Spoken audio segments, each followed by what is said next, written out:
Niyas റിൻഷിയും class റൂമിൽ ഇങ്ങനെ class ശ്രദ്ധിച്ചോണ്ട് പോകും, ഭയങ്കര ശ്രദ്ധയാണല്ലോ. ക്ലാസ് ഇങ്ങനെ ദിവ്യ ടീച്ചർ ക്ലാസ് എടുത്തുകൊണ്ട് ഇരിക്കുന്ന സമയത്ത് പെട്ടെന്ന് ഒരു പാമ്പിനെ കണ്ടു, ആകെ പ്രശ്നമായി. വാട്സപ്പിൽ വന്നു, ഉമ്മമാരുടെ കയ്യിലേക്ക് വാട്സപ്പിലൊക്കെ വന്നു. അപ്പൊ ആദ്യം വരുന്നത് ആരാന്നറിയോ? റിൻഷ വരികയാണ്. റിൻഷ ഇങ്ങനെ വരുന്ന സമയത്ത് ഉമ്മ ചോദിക്കുകയാണ്, അല്ല എന്റെ സ്കൂളിൽ നിന്ന് ഒരു പാമ്പുണ്ടായി എന്നുള്ളത് വാട്സപ്പിലുണ്ട്. അവന്റെ ഉമ്മച്ചി ഇങ്ങക്ക് കേൾക്കണോ, ഞങ്ങളുടെ ട്യൂഷൻ സെന്ററിന്റെ അടുത്തുണ്ടായിരുന്നു ഒരു പാമ്പ്. ഞങ്ങളിങ്ങനെ നോക്കിയപ്പോ അങ്ങനെ നിന്നിങ്ങനെ ഊത് അങ്ങനെ രണ്ടാട്ടും എന്നിട്ടുണ്ടല്ലോ ആവും. അപ്പോത്തിന് ഞങ്ങളെ സ്കൂളിൽ മറ്റേ മാഷ് ചാടി ഇറങ്ങി അതിനെ അടിച്ചു. അപ്പോത്തിന് അത് ഇങ്ങോട്ട് തിരിഞ്ഞു, ആകെ ലാസ്റ്റ് അങ്ങോട്ട് പോയി.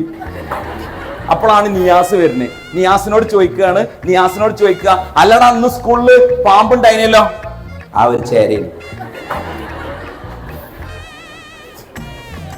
എന്തേനി ചേരയാണ് റിൻഷ പറഞ്ഞപ്പോ ഇങ്ങനെ ഒന്നോട് ഊതിയേ.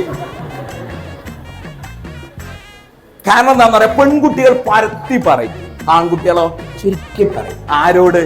അച്ഛനമ്മമാരോടും ഉമ്മയോടും ഉപ്പയോടൊക്കെ.